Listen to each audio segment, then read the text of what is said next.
चार लोगों को समझा। देखो कितना भी बुद्धिमान चाहे सरपंच हो, छोटे भाई को नहीं समझा सकता। और कितना भी देखो ना आदमी बुद्धिमान हो, पड़ोसी को नहीं समझाया जा सकता। खलऊ करे बल पास संग मिटई न मलिन सुवा, खल को सुधारना मुश्किल।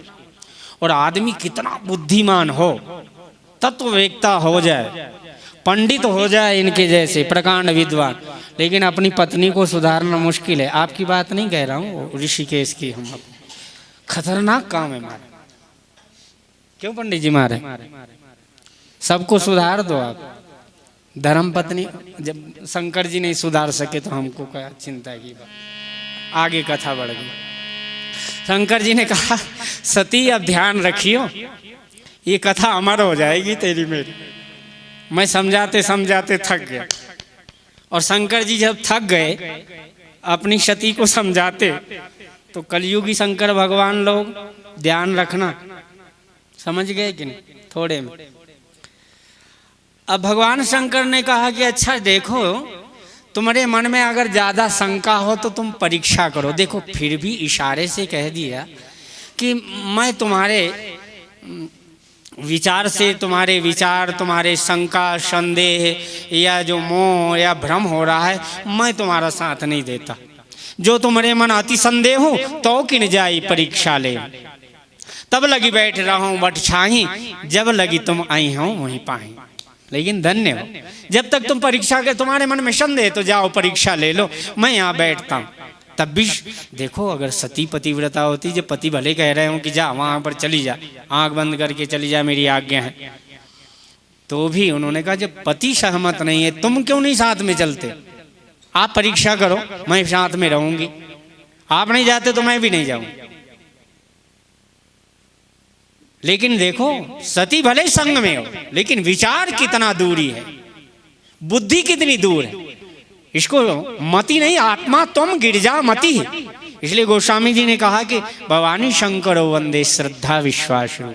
और आज भगवान शंकर तब लगी बैठ रहा हूं बट छाई। और देखो महाराज जी ने सुंदर बात कह रहे थे। मैं एक दिन बैठे बैठे अपने मन गढ़ंत विचार बताता हूं। वैसे है तो रामायण में अपने निकाल लेते, अपने विचार आरोपित कर देते, और क्या। हमारा तो यही स्वभाव है, बैठे बैठे क्या करेंगे, फ्री का भोजन मिले। तो ये वटस्य पत्रस्य पुटे शयानम बालम मुकुंदम मनसा स्मरामि। हाँ, करारविंदे न पदारविंदम।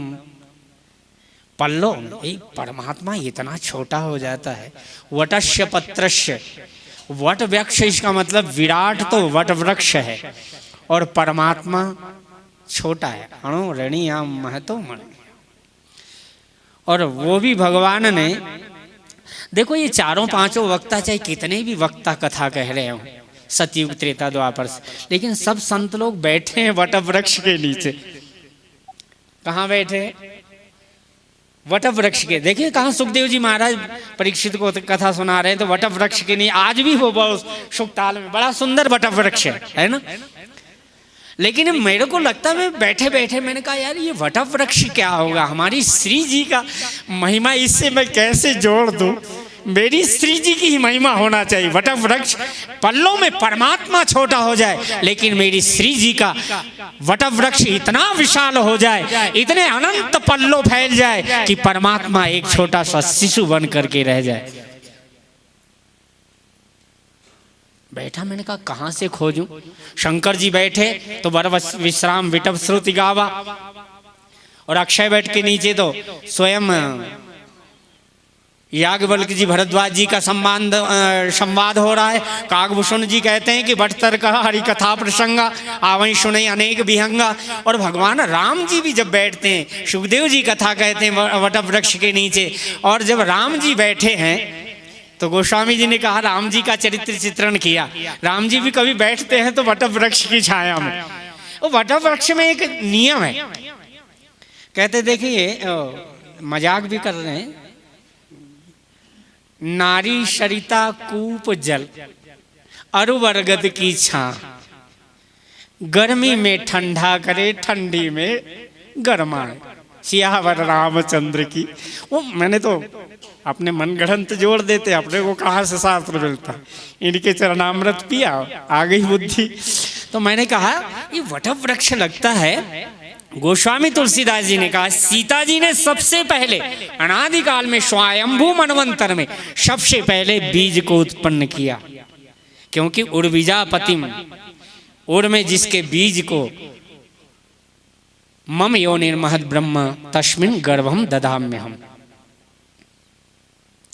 हे अर्जुन, मैं ही जगतो माता धाता पितामहम, मैं ही स्वयं माँ के रूप में और श्री के रूप में मैं स्वयं प्रकट होकर के और संपूर्ण जगत के प्राणी मात्र के चराचर के बीज को हृदय में धारण करने वाली माँ मैं हूँ, जननी मैं हूँ, श्री जी मैं हूँ।